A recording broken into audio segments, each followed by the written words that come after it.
Pictures? My mother hissed, thinking I couldn't hear from the hallway. She'll ruin the vibe, my sister Chelsea added with a laugh. She can stay in the kitchen, or better yet, stay out of sight altogether. Before we begin, drop a comment and tell us where are you from and from which city you're watching our videos. And after watching the whole video, don't forget to tell us what would you do in this situation. Be honest. Tell me in the comments below. We read every comment. Let's begin. I stood frozen, barefoot on the cold tiles, holding the platter of fruit I just finished arranging for their precious 30th wedding anniversary. My hands trembled slightly, not from the weight, but from the sting.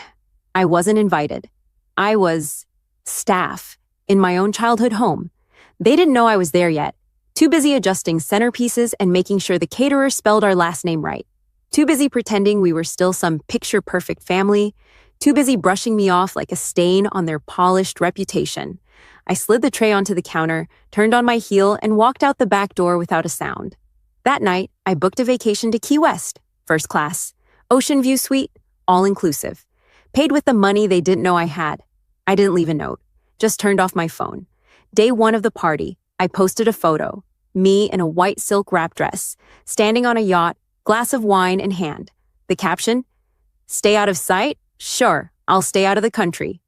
It took exactly 17 minutes before my cousin Andrea messaged me. "OMG, are you really not coming? Your mom's freaking out." I sipped the wine, tapped back. Didn't get the invite, remember? By nightfall, my inbox was chaos. "Lena, you're being immature. Just come back. We'll make room." Dad had a meltdown in front of everyone. Chelsea spilled wine all over the cake. Aunt Vicky screamed at the caterer. Uncle Ray left with half the guests. I read each one while lying in a hammock, the ocean breeze brushing against my bare shoulders. I smiled. They were unraveling without me. By the time day 2 came around, they'd gone full crisis mode. The anniversary was supposed to span a whole weekend, a magazine-worthy affair. But the power went out during the slideshow. The band never showed. The planner quit mid-event. And my mom? She slipped in the driveway in front of the photographers. But the best message came from my father. "Please, just come home. Your mother's crying." We shouldn't have said that. We were wrong. I stared at the screen for a long moment. The man who once told me, "You're just a background character, Lena. Be grateful we feed you," was now begging me to come home. I didn't reply. Instead, I posted another picture, this time lounging by the infinity pool, captioned, "It's peaceful when no one tells you to dim your light." I watched the views climb, the comments pour in. People I hadn't spoken to in years were texting me, suddenly remembering my name. It took them less than 48 hours to go from "stay out of sight" to "please come back." And I hadn't even revealed the real part yet, because the next morning, I had a meeting with the buyer of my parents' house. They thought I was weak, that I'd just take it, smile politely, fade into the background like always. But the truth? They had no idea who I'd become while they were too busy favoring Chelsea and chasing cocktail party clout. While they laughed behind my back, I was building something quietly. I'd worked 2 jobs, taught myself investing, and stayed focused. Every "you'll never make it" was fuel. And now I had enough power to flip their perfect little world upside down. And I was going to do it in heels. The morning after their party collapsed, I stood at the gates of the very house I grew up in, the house they told me I didn't belong in anymore. A Range Rover waited at the curb, the lawyer beside me scrolling through the final paperwork. "Are you sure you want to do this?" he asked. I looked up at the windows, same curtains, same doorbell chime, same front steps I sat on when my dad grounded me for asking to go to art school. "I've never been more sure." He handed me the pen. I signed. See, what they didn't know was that while they were planning their big event, they were also quietly trying to sell the house. The taxes were bleeding them dry. The bank was threatening foreclosure. But to keep their image perfect, they told no one.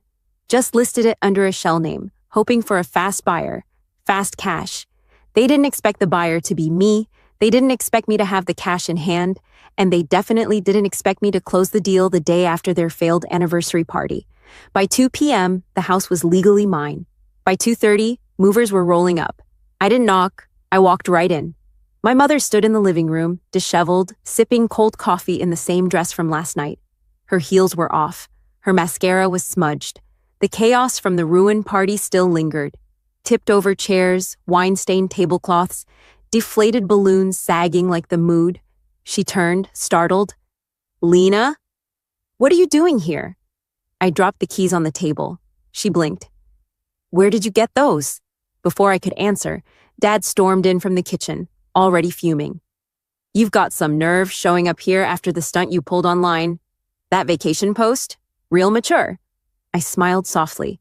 It was, and I needed the rest. I was working late nights trying to process a real estate deal. Mom scoffed. We're not in the mood for your passive-aggressive digs, Lena. Good, I said, because this isn't passive. It's very, very direct. I pulled the folder from my tote bag and placed it gently on the table. Dad frowned, flipping it open. Then his face paled. What is this? Chelsea entered next, on her phone, and froze when she saw me. Oh, wow, look who finally decided to show her face. I never left, I said. I just elevated. She rolled her eyes. Please, you're still the girl who lived in the basement and folded towels like a maid. Dad was still staring at the folder. This is a property deed for this address. Why is your name on it? Because, I said slowly, savoring the moment, I bought it. They all blinked. Chelsea laughed like it was a joke. You bought this house. With what? Your Etsy shop? I turned to her. With my shares in a logistics tech startup. The same one you mocked me for joining 3 years ago? I was employee number 5. She stopped laughing. My mother stepped forward, voice trembling now. You're lying. This house was listed privately. No one even knew. You listed through Hawthorne Realty under an alias LLC to keep it quiet from the neighborhood. I know. I made an offer anonymously. Full price. In cash. Yesterday.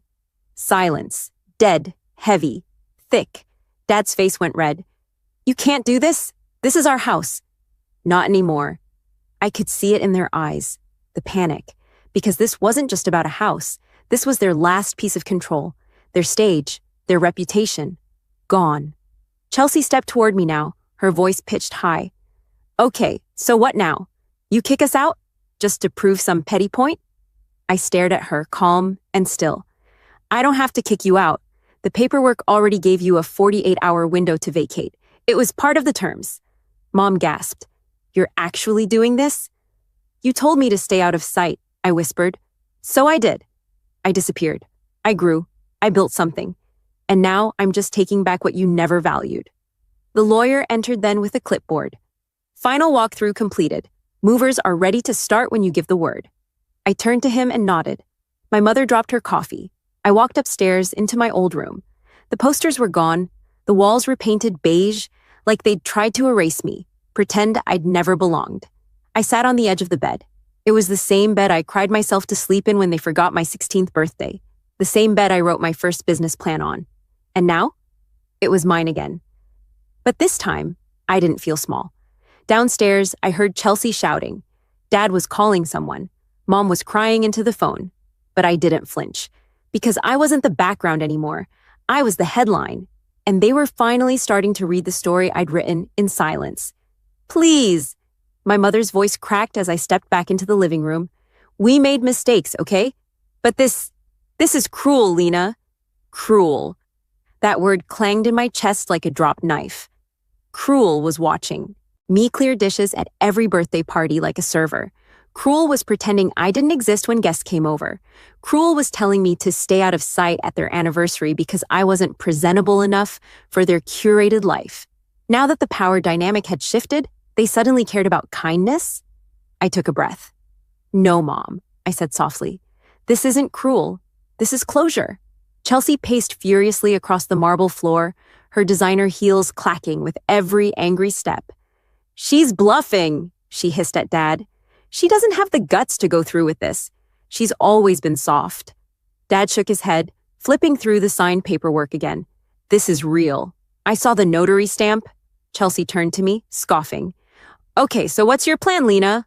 Gloat for a few days, then hand it back out of guilt? Or maybe you're hoping we'll crawl to you for mercy?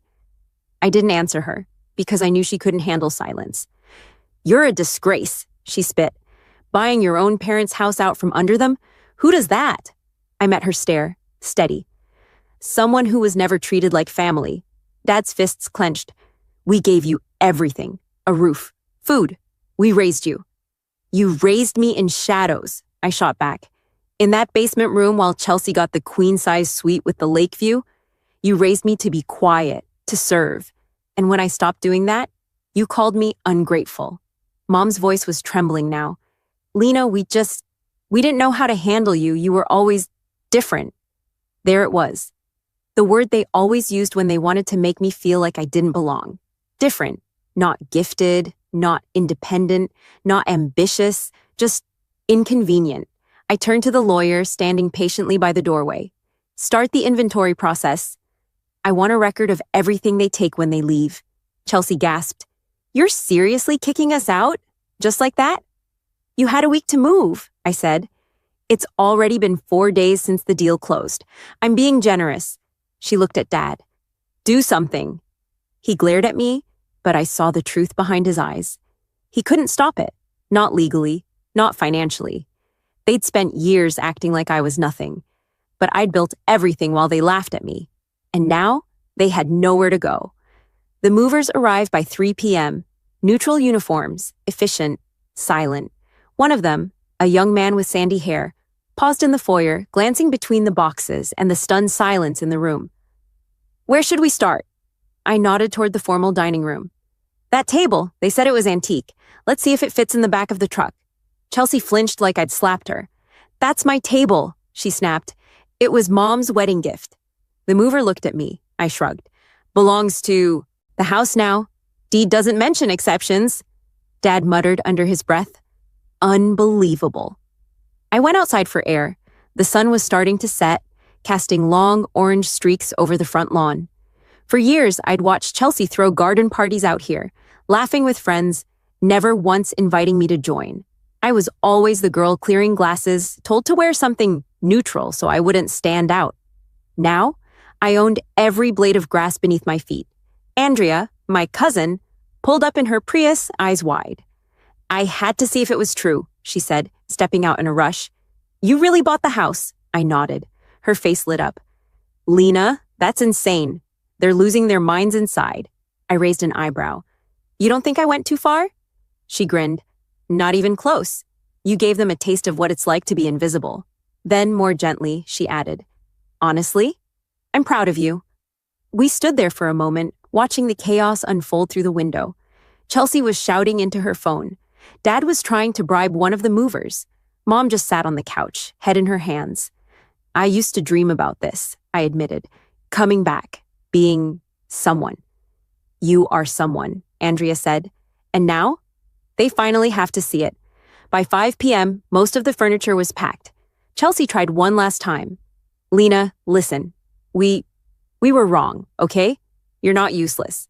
I said some terrible things, but we're family. Family, I repeated quietly. She nodded. I tilted my head. Funny how you remember that word when you need something. Dad stood up. We'll leave. But you'll regret this one day. I walked to the door and opened it wide. Then I'll look forward to the day you prove me wrong. They walked past me slowly, heads low, like the royalty that had just been dethroned. The last thing out the door was a mirror, one that used to hang in the hallway. I caught a glimpse of myself in it as the movers carried it past. Same eyes, same frame. But not the same girl. Not anymore. Later that night, the house was quiet, empty. Mine. I sat at the kitchen counter, the one I'd once scrubbed spotless while Mom bragged about Chelsea's new degree. Now I sip my tea in peace. And when I heard my phone buzz again, it wasn't a begging message. It was a notification. The post I made, of me holding the deed, standing on the front steps, had gone viral. Thousands of people were cheering, because somewhere they'd been the Lena in their story. 2 weeks passed. The house was different now. Lighter. No more heavy footsteps. No more whispers behind closed doors. No more, why can't you be more like your sister, ringing through the walls like a haunting chorus. I redecorated slowly, room by room, not to erase the memories, but to reclaim them. The beige walls, painted soft teal, the stiff, perfect couches, gone, replaced with warm, lived-in comfort. The dining room that was once off-limits to me now hosted friends who actually laughed with me, not at me. For the first time, it felt like home. But then came the letter, certified mail, gold trim on the envelope, Chelsea's handwriting on the back. I opened it carefully, expecting threats or some legal bluff. Instead, it was an invitation. Please join us for a family reconciliation dinner, hosted at Andrea's house, 6 p.m. sharp. I stared at the words for a long time. It wasn't guilt that made me consider going. It was curiosity. Did they really want to apologize? Or were they just scared of how far I'd risen? I wore a deep green dress. Nothing flashy, just elegant, confident. My hair was tied in a sleek, low ponytail, subtle earrings, no makeup tricks, just me. When I stepped into Andrea's home, every head turned. The room fell quiet, and that's when I knew they weren't expecting this version of me. Chelsea was the first to speak. You look different. Success will do that to you, I said, taking a seat at the head of the table. Andrea had saved it for me. Dad cleared his throat. Lena, we all made mistakes. We know that. Do you? I asked. Or do you just hate that I didn't stay small like you expected? He blinked. Mom looked away. Chelsea tried to smile. We just want to move forward as a family. Let's forget the past, yeah? I leaned forward. Calm, controlled. You mean forget the part where you called me a maid at your bridal shower? Or where Mom told me to hide during her anniversary party? Their faces paled. Andrea, bless her, didn't interrupt. She just watched, proud, like this was long overdue. I am not angry anymore, I continued. Anger got me here. But now, I'm just done letting people rewrite the story when they only read the parts they like. Chelsea folded her arms. So what, Lena? You're just cutting everyone off? No, I said. I'm setting boundaries. And if that means some people can't cross them, that's on them. Mom's voice cracked. I still can't believe you bought the house. That was my choice, I finished. And the smartest decision I ever made. Then Dad said something I didn't expect. I'm proud of you. Everyone looked at him, even Chelsea. He continued slowly. I don't like how it happened. I don't like being out of control. But you did what none of us expected. You stood up. You made it on your own. And that deserves respect. For a second, I saw something in his eyes. Maybe regret, maybe understanding, maybe both. Dinner was tense but quiet after that. They didn't get the reaction they hoped for, but they got the one they needed. I didn't explode. I didn't gloat. I just stayed composed and in control. When I left, Andrea walked me to the door. You're the storm they never saw coming, she whispered. I smiled. I was always the quiet one. They just thought that meant I was weak. The next morning, I got a message from a girl I didn't know. I saw your story on TikTok, the one where you bought your parents' house. You have no idea how much that meant to me. Thank you for showing women like us that we can reclaim what they tried to take. There were hundreds of messages like that. Strangers, survivors, daughters, people who had been the black sheep, the punchline, the outcast, people who were told to shrink. And now they were learning to stand tall. Because I had. Weeks later, I hosted my own dinner. Not a party, not for status, just a simple gathering of people who saw me. Andrea, my old college roommate, the startup founder I worked with, my assistant, a couple of neighbors who'd offered a hand when I moved in. We sat around the reclaimed oak table. Yes, that table. We laughed, we shared stories, we passed wine and dessert and joy. And in that moment, I realized I didn't need their approval anymore because I'd finally approved of myself. The phone rang later that night. Chelsea again. I didn't answer, not out of spite, but because I no longer needed to explain my worth to people who never bothered to see it. I stood by the window, the lights of the neighborhood twinkling beyond the garden. Same view, different woman. The girl they told to